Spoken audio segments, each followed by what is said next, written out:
राम राम रामेति रमे रामे मनोरमे सहस्त्र नाम ततुल्यम राम नाम वरानने।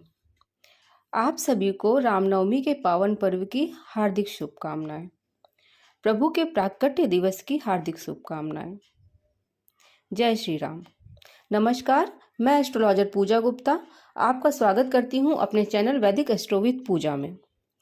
क्या है रामनवमी का विशेष महत्व, और वीडियो के अंत में बताऊंगी कुछ विशेष उपाय जिससे आप जीवन में आ रही परेशानियों से छुटकारा पा सकते हैं।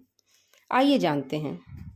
भगवान राम ने युद्ध में विजय प्राप्ति की अभिलाषा से शक्ति की उपासना की थी, इसीलिए चैत्र नवमी को भगवान राम और शक्ति की पूजा की जाती है। चैत्र मास की नौमी तिथि को कौशल्या नंदन प्रभु श्री राम का प्राकट्य हुआ था, जो अभिजीत मुहूर्त में हुआ था। संहिता ग्रंथों में बताया गया है कि भगवान राम के जन्म के समय सूर्यादि 5 ग्रहों की शुभ दृष्टि व शुभ योग बन रहे थे। उस समय कर्क लग्न, मेष राशि और दिन मंगलवार था और पुनर्वसु नक्षत्र था। दोपहर 12 बजे अभिजीत मुहूर्त में प्रभु राम का प्राकट्य हुआ था।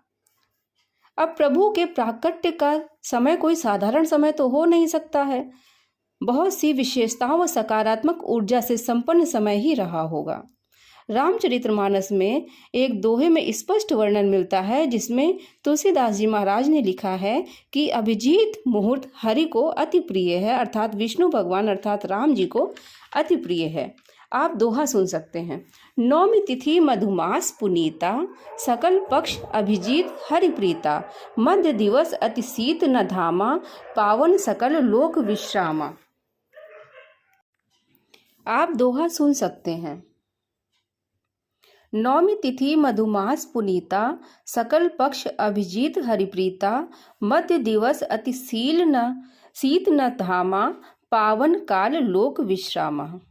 अतः प्रत्येक वर्ष रामनवमी के दिन अर्थात चैत्र शुक्ल पक्ष नौमी तिथि जब भगवान श्री राम का जन्म हुआ मनाया जाता है, उस समय ब्रह्मांड में एक पॉजिटिव ऊर्जा का संचार ग्रहों द्वारा प्रकृति प्रदत्त होता है, जिसमें उस समय मनुष्य कोई भी कार्य पूरी लगन के साथ करता है अथवा कोई मनोकामना करता है या फिर इष्ट सिद्धि हेतु पूजा पाठ जप तप करता है, ध्यान आदि करता है, तो प्रकृति स्वयं उस कार्य को पूरा करने में मदद करती है और उस कार्य की सक्सेस के चांसेस कई गुना बढ़ जाते हैं। इस दिन नौमी तिथि है और 9 अंक का विशेष प्रभाव होता है, क्योंकि 9 अंक ऐसा अंक है जिसे कोई काट नहीं सकता, अर्थात आप 9 को चाहे जितना गुना कर लें उसका जोड़ 9 ही आता है। अर्थात प्रभु न घटते हैं न बढ़ते हैं, वह तो अजर अमर अविनाशी परम ब्रह्म परमेश्वर हैं। राम नाम तारणहारा है। अब मैं आपको कुछ ऐसे उपाय बताऊंगी जिससे आपके जीवन में आ रही समस्याओं से छुटकारा पाया जा सके। आपको यह उपाय अभिजीत मुहूर्त अर्थात सूर्योदय और सूर्यास्त के मध्य का जो समय होता है अर्थात 48 मिनट के अंदर यह उपाय करना चाहिए।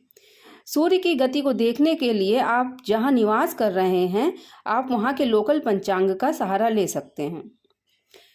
घर के सदस्यों में विचार आपस में नहीं मिलते हैं अथवा घर में कलह रहती है, तो आप इस समय एक राम दरबार का चित्र लाकर अपने घर में लगाइए। अगर दुश्मनों से छुटकारा पाना चाहते हैं अथवा बीमारियों से छुटकारा पाना चाहते हैं, ये उपाय खासकर राजनीतिक क्षेत्र से संबंधित लोगों के लिए है। इस दिन आप राम रक्षा स्तोत्र का पाठ करें और हल्दी की माला से राम नाम का मंत्र जप करें। अब आइए जानते हैं कि मनोकामना पूर्ति के लिए आप क्या उपाय करें। अपनी कोई भी मनोकामना पूर्ति हो, ध्यान रहे कि वह मनोकामना सार्थक हो, अर्थात आपकी मनोकामना से किसी को कोई हानि ना पहुंचे। तो क्या उपाय करना चाहिए, ध्यान से सुनिए।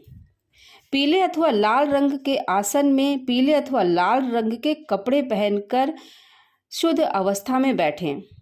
प्रभु राम को अपने हृदय में बसाते हुए, प्रभु राम का ध्यान करते हुए आप अपनी विश को एक सफ़ेद कागज में लाल कलम से 9 बार लिखें।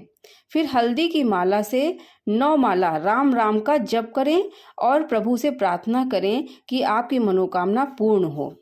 उसके बाद इस कागज को 9 बार मोड़कर मूर्ति के पीछे अथवा मूर्ति के पास रख दें, प्रभु के चरणों में रख दें और अपनी मनोकामना भगवान से पूरा करने के लिए प्रार्थना करें।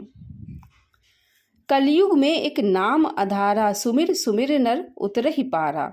भगवान राम सभी पर अपनी कृपा दृष्टि बनाए रखें, लोगों को सद्बुद्धि प्रदान करें, वह सभी धर्म और न्याय के मार्ग पर चलें। इन्हीं मंगल कामनाओं के साथ मैं एस्ट्रोलॉजर पूजा अपनी वाणी को विराम देती हूँ। पुनः आप सभी को रामनवमी के पावन पर्व की हार्दिक शुभकामनाएं। नमस्कार।